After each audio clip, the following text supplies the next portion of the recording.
Hey,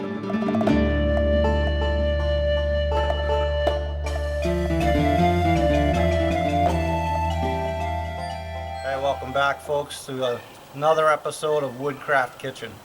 So in this episode what I thought I would do is run you through the gear that I typically use either on a canoe trip, a snowshoe trip, and stuff like that, and kind of just talk about it a little bit and let you know what I've picked up along the way, mostly from my good friend Tim at Jack Mountain, but a couple other things I've done different, but pretty much the same overall.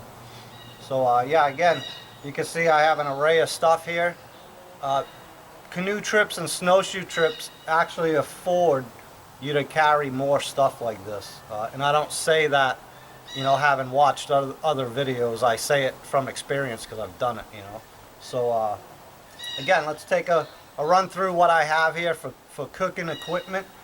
All this stuff, again, easily transported in a canoe or on a toboggan or something like that, so you don't really have to worry about the weight and space and things like that versus carrying a backpack or something like that.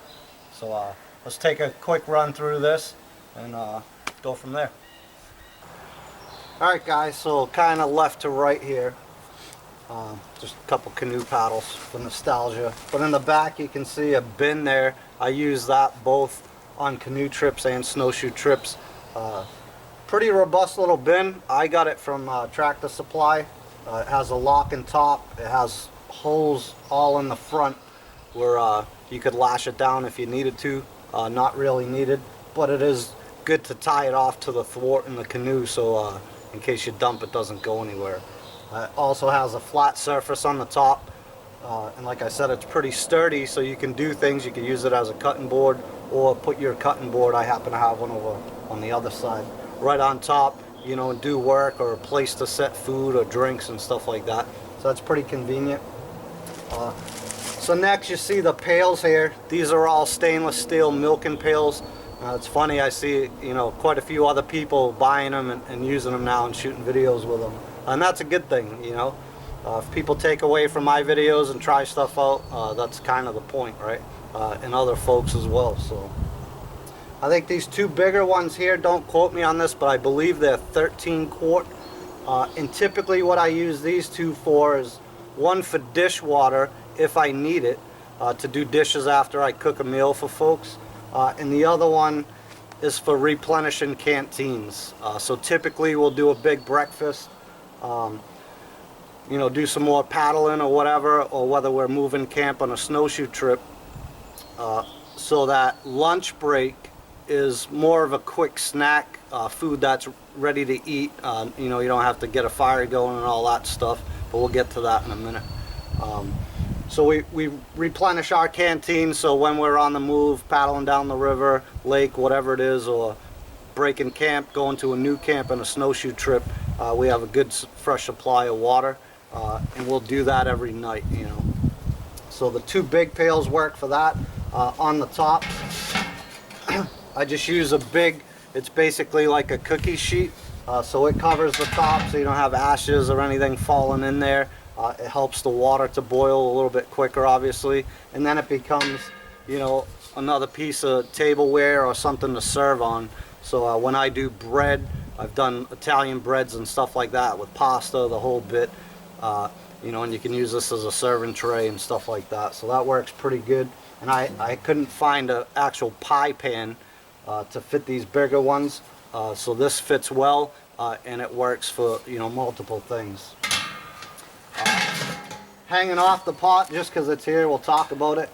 This is a dipper, so if I'm doing soup, stews, stuff like that, dig in, get a cup full, pour it in your bowl or your pot or whatever you have to eat out of.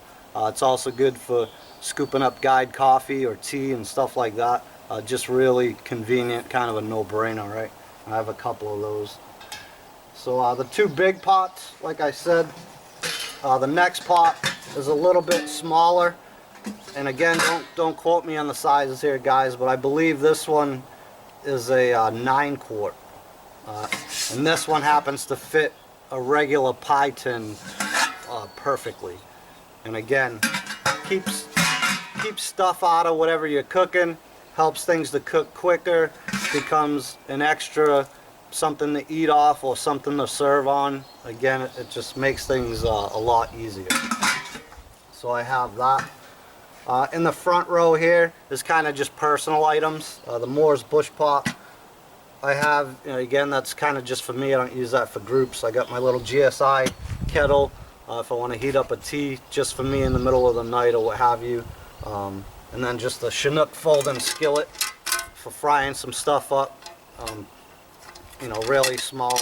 I've had this thing since I started doing this stuff, the wood stuff, so 8, 9 years old, whatever it is now.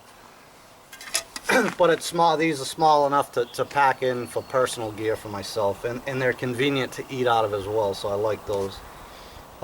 Then you have a couple Dutch ovens. I have a 10-inch one here, and then a 12-inch deep. Typically, I use those strictly for desserts. However, and that's around camp, usually at dinner time. But during a lunch break, could be a canoe trip, again, could be a snowshoe trip, doesn't really matter. It's one thing to have a campfire and just rake some coals out, throw some coals on top of those things. Obviously that works very well. But I found it's also convenient, excuse the vehicles, again, this kitchen's right by the house for the wife. So I found that for that afternoon break, if you want something warm, a quick dessert, it doesn't take long, 15-20 minutes, you're taking a break. I do carry some briquettes, so hence the chimney here, the Dutch oven chimney, and it's just quick and convenient, and some people, well, I would never use something like that, but some people have never done what I do, right? So, they're watching other videos, buying equipment and shooting a quick video on it, having never done this stuff really. Yeah, a couple Dutch ovens, like I said, Dutch oven lid lifter. Thing makes it convenient, of course.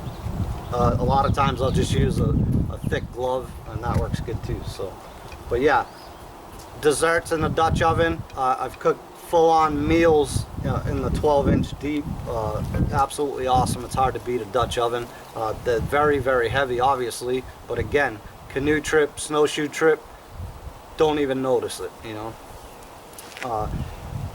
So we already talked about I think again, the 9-quart, don't quote me on that, with the pie pan.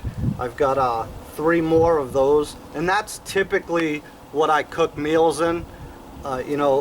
Full bucket full of eggs in the morning, if I'm not doing some runnies in the stamped steel pans. Just a big bucket of scrambled eggs, oatmeal, you name it, big vats of pasta, sky's the limit. Very, very good variety of things you can do and cook with this system here. So that's pretty much those pieces there, and those type of buckets. Let me swing the camera towards the other side and we'll talk about that end. Alright, so on this end, just a 2-quart pail. That typically, that's strictly for tea.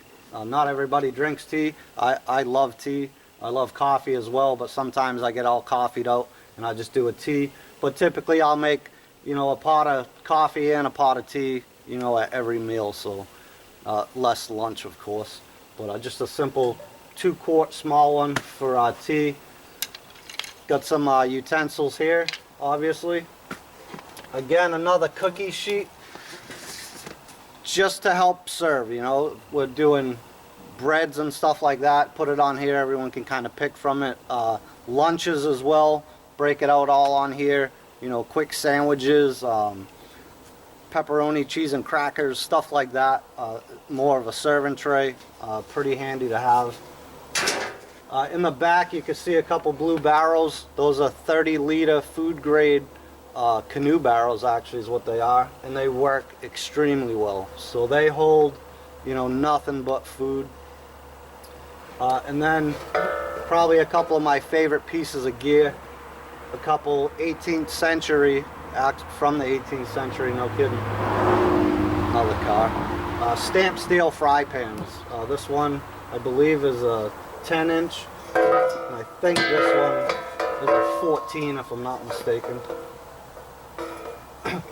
just awesome pieces of gear. Again, probably a couple of my favorite pieces. Then just a cutting board.